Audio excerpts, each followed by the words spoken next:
Alhamdulillah, berjumpa kembali di channel yang keren beken penuh inspiratif bersama saya Saddam Hussein.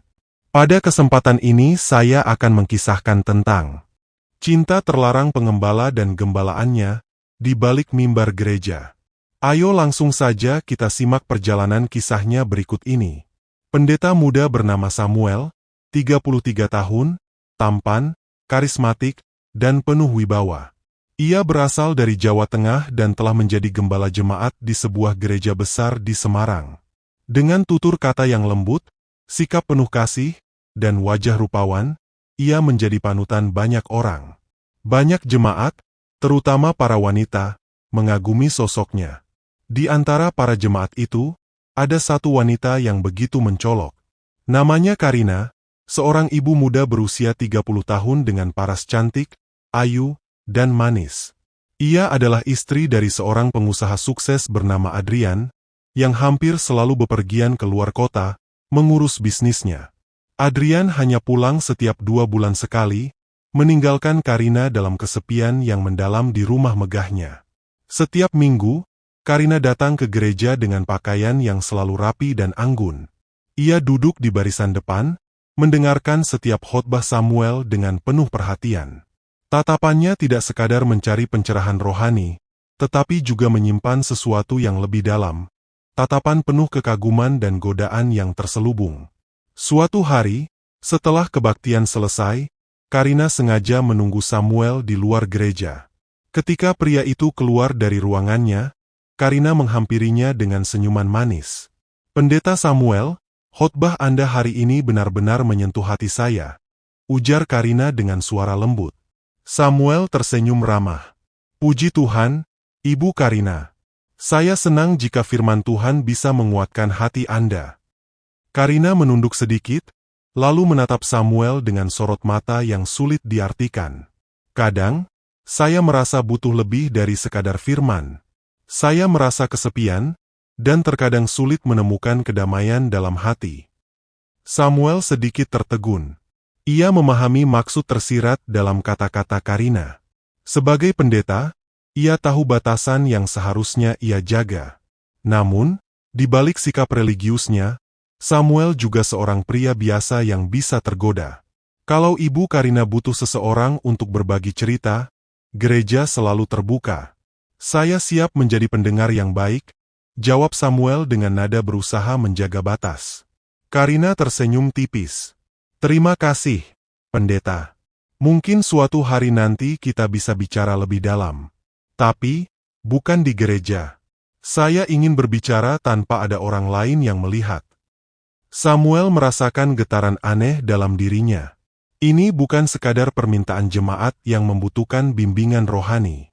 Ada sesuatu yang lain, sesuatu yang berbahaya. Hari itu menjadi awal dari sebuah permainan yang akan membawa mereka pada hubungan yang tak seharusnya terjadi. Sebuah hubungan yang berliku, penuh gairah, dan juga penuh dilema. Setelah perbincangan di gereja, Samuel merasa gelisah. Ia tahu ada batas yang tidak boleh dilanggar, tetapi ada sesuatu dalam diri Karina yang menariknya, sesuatu yang sulit ia abaikan. Karina bukan sekadar jemaat biasa. Ia adalah wanita yang memesona, dengan sorot mata yang menyimpan kerinduan akan kasih sayang yang lama hilang. Beberapa hari berlalu. Suatu sore, saat Samuel baru saja selesai membaca kitab suci di ruang kerjanya di gereja, ponselnya bergetar. Sebuah pesan masuk dari nomor yang tidak ia kenal. "Pendeta Samuel, ini Karina. Saya ingin berbicara dengan Anda secara pribadi. Bisakah kita bertemu di sebuah tempat yang lebih tenang? Saya merasa sangat sendirian." Samuel membaca pesan itu berulang kali. Ia ragu, tetapi hatinya berkata lain. Ia tahu ini berisiko, namun ada sesuatu dalam dirinya yang ingin menemui Karina. Setelah beberapa menit berpikir, ia akhirnya membalas, "Di mana kita bisa bertemu?" Tak lama, Karina membalas, "Datanglah ke rumah saya malam ini. Suami saya sedang di luar kota. Saya ingin berbicara tanpa gangguan." Samuel menggenggam ponselnya dengan erat. Ia tahu ini bukan keputusan yang bijak, Tetapi jemarinya seolah bergerak sendiri membalas pesan itu dengan singkat. Baik, saya akan datang. Malam itu, Samuel tiba di sebuah rumah mewah di kawasan elit Semarang. Hatinya berdebar saat ia memarkir mobilnya di halaman yang luas. Rumah itu tampak begitu sunyi. Ketika ia mengetuk pintu, Karina langsung membukanya, mengenakan gaun sutra panjang berwarna biru yang membalut tubuhnya dengan anggun. Rambutnya tergerai indah, dan senyumnya menyambut Samuel dengan kehangatan yang sulit dihindari. "Silakan masuk, pendeta," ujar Karina dengan suara lembut. Samuel melangkah masuk dengan hati-hati. Ruang tamu beraroma wangi melati, lampu-lampu redup menciptakan suasana yang intim. Karina mempersilakan Samuel duduk di sofa empuk, lalu ia menuangkan segelas teh hangat. "Saya tidak ingin Anda salah paham," kata Karina, duduk di seberang Samuel. "Saya hanya ingin berbicara dengan seseorang yang mengerti saya. Saya lelah menjadi istri yang hanya menunggu suami pulang, sementara hati saya kosong." Samuel menatapnya dengan penuh perhatian. Ia ingin berkata sesuatu yang bijak, tetapi tatapan mata Karina membuatnya sulit berpikir jernih. "Karina, saya mengerti kesepian itu menyakitkan.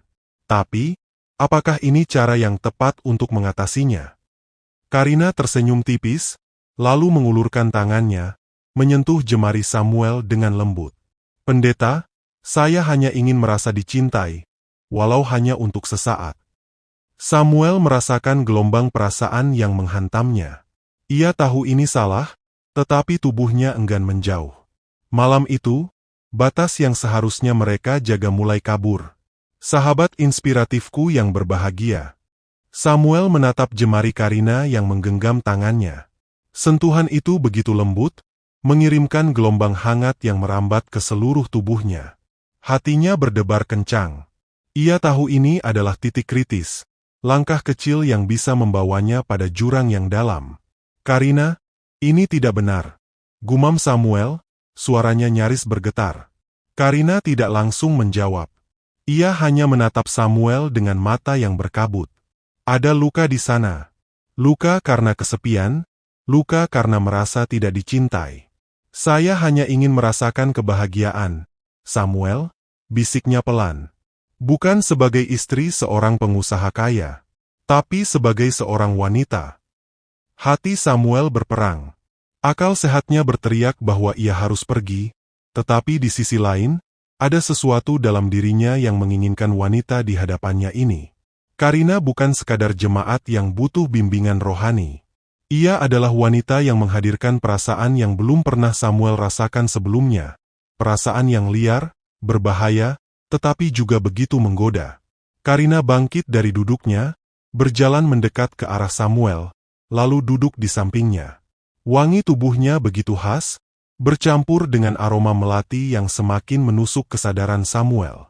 Ia menundukkan wajahnya, mendekat ke bahu Samuel, hingga Samuel bisa merasakan hangatnya napas wanita itu di kulitnya.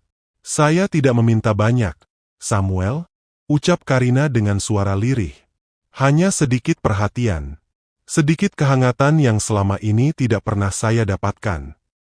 Samuel menelan ludah. Ia tidak bergerak, tetapi ia juga tidak menolak. Karina mengangkat wajahnya, menatap Samuel tepat di matanya.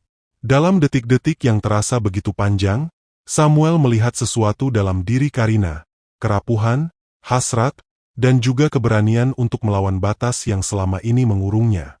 Dan di saat itulah, Karina mendekatkan wajahnya, perlahan, hingga bibir mereka hanya terpisah beberapa sentimeter.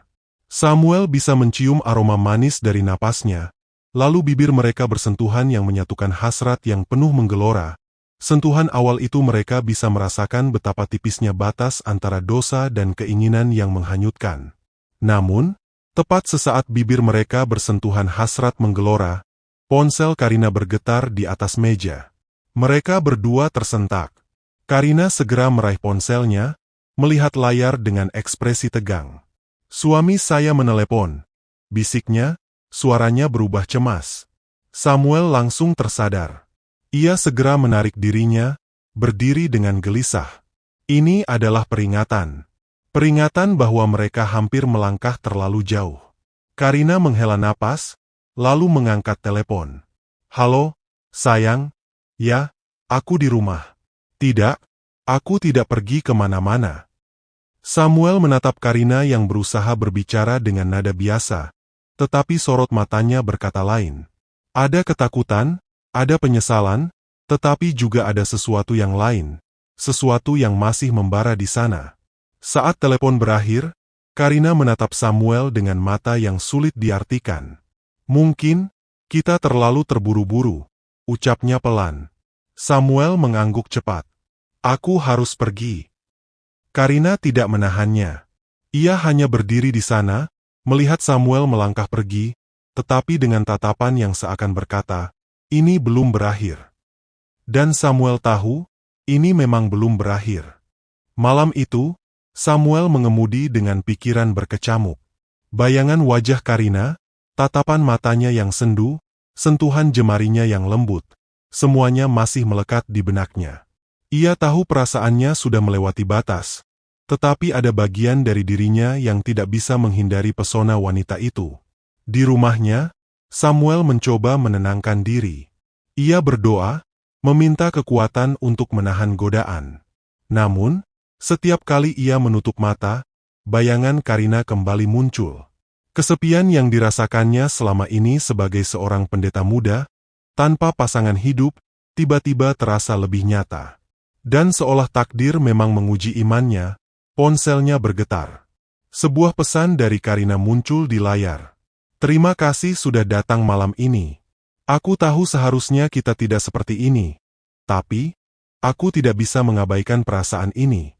Bisakah kita bertemu lagi? Samuel menghela napas panjang. Seharusnya ia tidak membalas. Seharusnya ia mengakhiri ini sebelum semuanya semakin jauh. Namun, jemarinya seolah bergerak sendiri. Kita harus berhati-hati, Karina. Tak butuh waktu lama, balasan datang. Aku akan memastikan tidak ada yang tahu. Aku hanya ingin bersamamu, meski hanya sesaat. Samuel menutup matanya. Ia tahu ini berbahaya. Tetapi ia juga tahu, ia tidak bisa menolak. Keesokan harinya, mereka bertemu di sebuah kafe kecil di pinggiran kota. Tempat itu jauh dari keramaian, cukup aman untuk mereka berbicara tanpa khawatir bertemu seseorang yang mereka kenal. Karina sudah menunggu di sudut ruangan, mengenakan blus putih yang mempertegas kecantikannya. Saat Samuel tiba, ia tersenyum lembut, senyuman yang membuat hati pria itu kembali bergetar. Kau datang, ujar Karina pelan. Samuel duduk di depannya, mencoba menjaga ekspresi netral. Karina, kita tidak bisa seperti ini terus. Aku seorang pendeta. Aku seharusnya membimbingmu, bukan jatuh dalam dosa bersamamu. Karina menatapnya dalam-dalam. Tapi kau juga manusia, Samuel. Kita tidak bisa memilih kepada siapa hati kita jatuh. Samuel terdiam. Kata-kata Karina begitu sederhana, tetapi begitu menusuk. Ia tahu bahwa ada banyak hal yang seharusnya tidak terjadi, tetapi perasaan bukan sesuatu yang mudah dikendalikan. Karina mengulurkan tangannya, menyentuh tangan Samuel di atas meja. Aku tahu ini salah, bisiknya. Tapi bersamamu, aku merasa hidup. Samuel menelan ludah.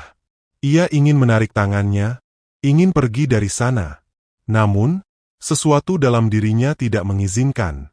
Dan di sanalah mereka, dua manusia yang terjebak dalam pusaran perasaan yang tidak seharusnya ada, tetapi terlalu kuat untuk dihindari. Sahabat inspiratifku yang berbahagia. Malam itu, suasana kafe yang dulu menjadi saksi bisu pertemuan rahasia, telah berganti dengan keheningan sebuah kamar kecil yang remang-remang. Di balik tirai tipis yang memisahkan dunia luar, Samuel dan Karina akhirnya menyerah pada gelombang hasrat yang selama ini terpendam. Setelah perbincangan panjang yang penuh dengan penyesalan, kerinduan, dan kehangatan yang tak terlukiskan, Karina melangkah mendekat dengan tatapan yang penuh keinginan. Samuel, yang selama ini terjaga oleh tanggung jawab sebagai pendeta, kini merasa seolah segala larangan pun mencair oleh panasnya malam. Di situ, Mereka menemukan kekuatan untuk melampaui segala batas, terbuai oleh perasaan yang menyatukan raga dan jiwa. Dengan lembut, Karina meraih wajah Samuel, menatap dalam-dalam, seolah ingin menyatukan segala resah dan kerinduan yang tersisa. Di bawah sinar lampu redup, mereka mendekatkan diri. Dalam pelukan yang hangat dan penuh pengertian, kedua hati itu berdebar serempak. Sebuah irama yang mengalun seiring napas dan detak jantung. Samuel, yang sebelumnya terombang-ambing antara kewajiban dan keinginan, akhirnya terhanyut dalam lautan perasaan. Hasrat yang dilayangkan Karina bagaikan alunan melodi yang sulit untuk diabaikan, dan tanpa dapat menolak pesona tersebut, ia menimpali dengan sepenuh jiwa. Dalam keintiman malam, keduanya menyatu layaknya sepasang suami istri, merayakan momen penyatuan yang menghapuskan semua keraguan dan kesepian. Di antara bisikan lembut dan sentuhan yang penuh makna, mereka menemukan pelipur lara dari dunia yang selama ini keras dan penuh penantian. Walaupun kesadaran akan konsekuensi terus menghantui, dalam pelukan itu, segala resah seolah terlebur. Malam itu, mereka menyatu bukan hanya dalam penyatuan raga, melainkan juga dalam peraduan hati yang tulus. Sebuah momen di mana cinta, meski dilingkupi bayang-bayang dosa, mampu menghadirkan kehangatan yang mendalam. Saat fajar mulai mengintip, mereka terdiam dalam keheningan yang menyisakan tanya dan penyesalan. Namun, di balik itu semua tersimpan kenangan akan malam yang penuh gairah, di mana dua jiwa terikat oleh keinginan yang sulit dilawan, mengukir kisah yang akan terus terpatri dalam relung hati masing-masing. Pagi menjelang dengan sinar matahari yang menerobos celah-celah jendela kamar. Karina masih terbaring di samping Samuel, tubuhnya berselimut kain tipis, napasnya teratur, dan wajahnya terlihat begitu damai. Namun, di sisi lain tempat tidur, Samuel terjaga dengan mata menerawang, menatap langit-langit dengan perasaan yang bercampur aduk. Ia telah jatuh. Ia telah menyeberangi batas yang seharusnya tidak pernah ia langkahi. Perlahan, ia menoleh ke arah Karina yang masih tertidur. Wajah cantik wanita itu kini terlihat begitu rapuh, seolah beban kesepian yang selama ini ditanggungnya telah luruh semalam. Namun, bagi Samuel, justru setelah malam itu, hatinya terasa semakin berat. Apa yang sudah aku lakukan? Batinnya. Ia seorang pendeta, seorang gembala yang seharusnya membimbing, bukan justru tersesat dalam godaan. Dosa yang selama ini hanya ia khotbahkan di mimbar, kini ia lakukan sendiri. Karina perlahan membuka matanya. Ia menatap Samuel dengan sorot mata lembut, lalu tersenyum. "Kau sudah bangun?" Suaranya serak, namun masih terdengar penuh kasih. Samuel hanya mengangguk, tidak tahu harus berkata apa. Karina mengulurkan tangannya, menyentuh lengan Samuel. "Aku tidak menyesal," ucapnya lirih. Samuel menutup matanya, menghela napas panjang. "Tapi aku menyesal, Karina." Wajah Karina berubah. Senyumnya menghilang, digantikan oleh sorot mata yang terluka. "Kau menyesal?" tanyanya pelan, nyaris seperti bisikan. Samuel mengangguk. "Kita tidak seharusnya melakukan ini." Karina menegakkan tubuhnya, menarik selimut untuk menutupi dirinya. "Jadi bagimu, apa yang terjadi semalam hanyalah kesalahan." Samuel menatapnya penuh penyesalan. "Bukan begitu, tapi aku adalah pendeta, Karina. Aku telah melanggar janjiku kepada Tuhan. Dan kau seorang istri." Karina menatap Samuel dengan mata berkaca-kaca. "Lalu apa yang harus kita lakukan sekarang?" Samuel mengalihkan pandangannya. "Kita harus mengakhirinya." Karina tersentak, hatinya seperti dihantam batu besar. "Mengakhirinya?" Samuel mengangguk, meski hatinya terasa perih. "Jika kita terus seperti ini, kita akan semakin tenggelam dalam dosa." Air mata Karina jatuh. "Aku mencintaimu, Samuel. Apa itu tidak cukup?" Samuel mengepalkan tangannya, menahan gejolak di dadanya. "Aku juga mencintaimu, Karina, tapi cinta ini salah." Karina menangis tanpa suara. Ia menundukkan wajahnya, menyadari kenyataan pahit yang harus ia terima. Samuel berusaha menahan emosinya, meskipun hatinya juga hancur. Setelah beberapa saat dalam keheningan yang menyakitkan, Samuel bangkit dari tempat tidur, mengenakan pakaiannya. Karina hanya bisa menatapnya dengan mata yang penuh duka. Sebelum pergi, Samuel menoleh untuk terakhir kalinya. "Maafkan aku, Karina, ini harus berakhir." Lalu ia melangkah pergi, meninggalkan Karina dalam kesedihan yang tak terucapkan. Di luar, Samuel merasa dadanya sesak. Langit yang cerah seolah mengejek kegelapan yang kini menyelimuti hatinya. Ia telah kehilangan arah, dan kini harus mencari jalan kembali. Tapi satu hal yang ia sadari, dosa yang telah ia lakukan, tidak akan pernah bisa terhapus begitu saja. Sahabat inspiratifku yang berbahagia. Samuel berjalan tanpa arah. Hatinya gelisah, pikirannya kacau. Perasaan bersalah menggerogoti jiwanya tanpa henti, membuat setiap langkah terasa berat. Setelah malam penuh dosa bersama Karina, ia tahu bahwa hidupnya tidak akan pernah sama lagi. Ia telah mencoreng kehormatannya sebagai pendeta. Hari itu juga, Samuel memutuskan sesuatu yang tak pernah terlintas sebelumnya.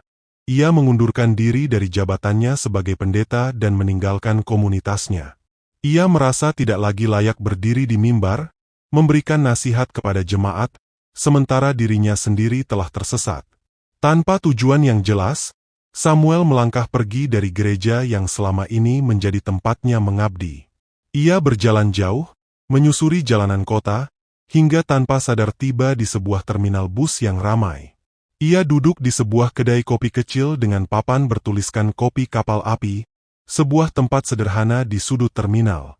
Samuel memesan secangkir kopi hitam. Harum pahitnya menyelimuti udara, tetapi tidak cukup untuk menghilangkan gundah di hatinya.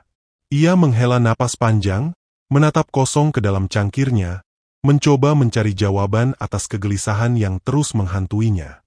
Di meja sebelah, duduk seorang pria muda mengenakan baju koko putih dan peci hitam. Wajahnya teduh, matanya penuh ketenangan. Pria itu juga tengah menikmati secangkir kopi. Sekilas, tatapan mereka bertemu. "Sendirian, Pak?" tanya pria itu dengan senyum ramah. Samuel mengangguk. "Iya." Pria itu menatapnya dengan penuh perhatian. "Maaf, sepertinya Bapak sedang banyak pikiran. Kalau berkenan, mungkin saya bisa mendengarkan." Entah mengapa, ada sesuatu dalam diri pria itu yang membuat Samuel merasa nyaman. Seakan-akan, ia telah lama mengenalnya. Setelah sekian lama menyimpan semuanya sendiri, akhirnya Samuel merasa ingin berbicara. "Saya Samuel," ia memperkenalkan diri. "Saya Ahmad," jawab pria itu sambil menjabat tangannya erat. Lalu, dengan hati yang berat, Samuel mulai bercerita. Ia mengungkapkan semuanya, rasa bersalahnya, dosanya, keputusannya meninggalkan gereja, dan kehampaan yang kini menyelimuti jiwanya. Ahmad mendengarkan dengan sabar, tidak menyela sedikit pun. Setelah Samuel selesai, Ahmad menghela napas dan tersenyum lembut. "Samuel, tidak ada manusia yang luput dari kesalahan. Kita semua pernah jatuh dalam dosa. Tapi, tahukah kamu? Allah itu Maha Pengampun. Seluas dan sebesar apapun dosa kita, jika kita benar-benar bertaubat dan kembali kepadanya, maka Dia akan mengampuni kita." Samuel terdiam. Kata-kata itu menusuk hatinya. "Tapi aku telah mengkhianati panggilan hidupku. Aku telah melanggar janjiku sebagai pendeta. Aku telah menodai kesucianku," lirihnya. Ahmad tersenyum. "Samuel, yang kau butuhkan bukan hanya penyesalan, tetapi juga jalan untuk kembali. Allah selalu membuka pintu bagi siapapun yang ingin kembali kepadanya. Jika kau ingin menemukan ketenangan, bacalah Al-Quran. Itu adalah pedoman hidup yang akan menuntunmu ke jalan yang benar." Samuel menatap Ahmad dengan ragu. "Al-Quran?" Ahmad mengangguk.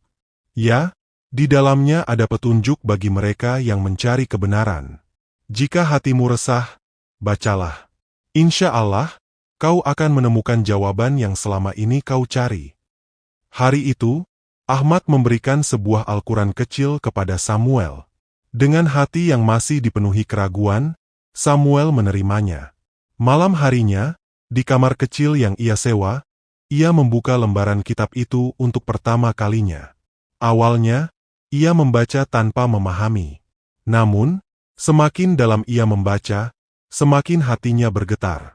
Dan janganlah kamu berputus asa dari rahmat Allah.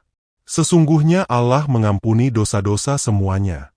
Sesungguhnya Dialah yang Maha Pengampun, Maha Penyayang. Quran Surat Az-Zumar 53. Air mata menetes dari mata Samuel. Ia merasakan sesuatu yang belum pernah ia rasakan sebelumnya. Sebuah kehangatan yang menenangkan, seolah beban di hatinya mulai terangkat. Beberapa hari kemudian, ia kembali menemui Ahmad. Dengan suara bergetar, ia berkata, "Aku ingin mengenal lebih jauh tentang Islam." Ahmad tersenyum bahagia. Ia membimbing Samuel, menjawab setiap pertanyaannya, dan mengajarkannya tentang Islam dengan penuh kesabaran. Hingga akhirnya, pada suatu sore yang tenang, di dalam masjid kecil di dekat terminal itu, Samuel mengucapkan 2 kalimat syahadat dengan hati yang mantap. "Aku bersaksi bahwa tiada Tuhan selain Allah, dan aku bersaksi bahwa Muhammad adalah utusan Allah."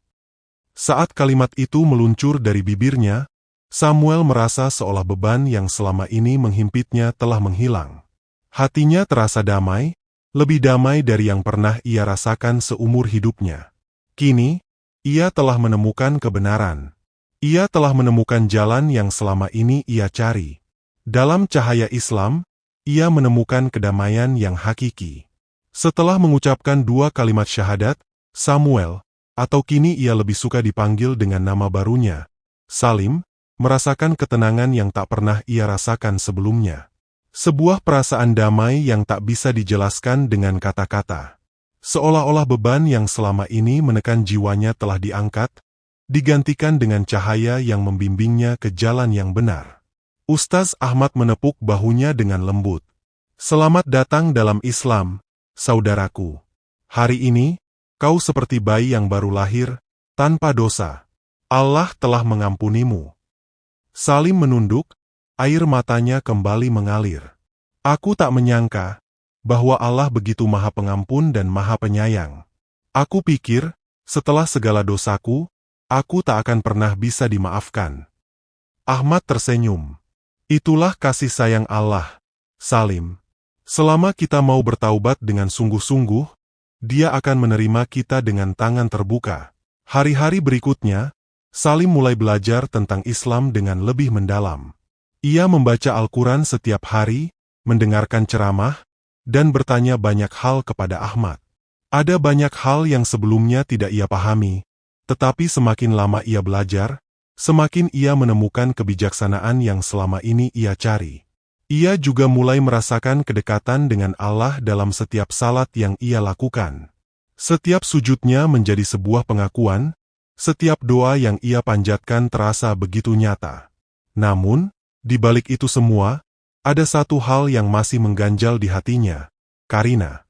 Ia tahu, wanita itu mungkin masih terluka. Ia tahu, ia telah meninggalkannya dalam keadaan yang penuh kebimbangan.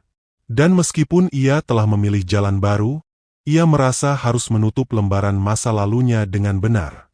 Suatu sore, Salim memberanikan diri untuk menemui Karina. Ia menemukan wanita itu di sebuah kafe, duduk sendirian dengan tatapan kosong keluar jendela. Saat melihatnya datang, mata Karina melebar, lalu berubah menjadi sendu. "Samuel," bisiknya, masih menggunakan nama lamanya. Salim menarik napas dalam.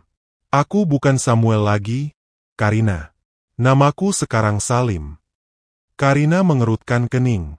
"Apa maksudmu?" Salim duduk di hadapannya, lalu menceritakan segalanya, tentang keputusannya meninggalkan gereja, perjalanannya tanpa arah, pertemuannya dengan Ustaz Ahmad, dan akhirnya menemukan cahaya Islam. Karina terdiam. Matanya berkaca-kaca, tetapi bukan karena marah. Lebih kepada perasaan yang campur aduk. "Jadi, ini jalan yang kau pilih?" Suaranya lirih. Salim mengangguk. "Aku telah menemukan kedamaian yang selama ini aku cari. Dan aku ingin kau tahu, Karina, aku telah bertaubat. Aku menyesali apa yang kita lakukan. Aku ingin memperbaiki hidupku. Karina menatapnya dalam-dalam. Lalu bagaimana denganku? Aku masih mencintaimu, Samuel. Salim, siapapun namamu sekarang. Salim menghela napas. Aku juga peduli padamu, Karina. Tapi aku tidak bisa lagi berada dalam dosa.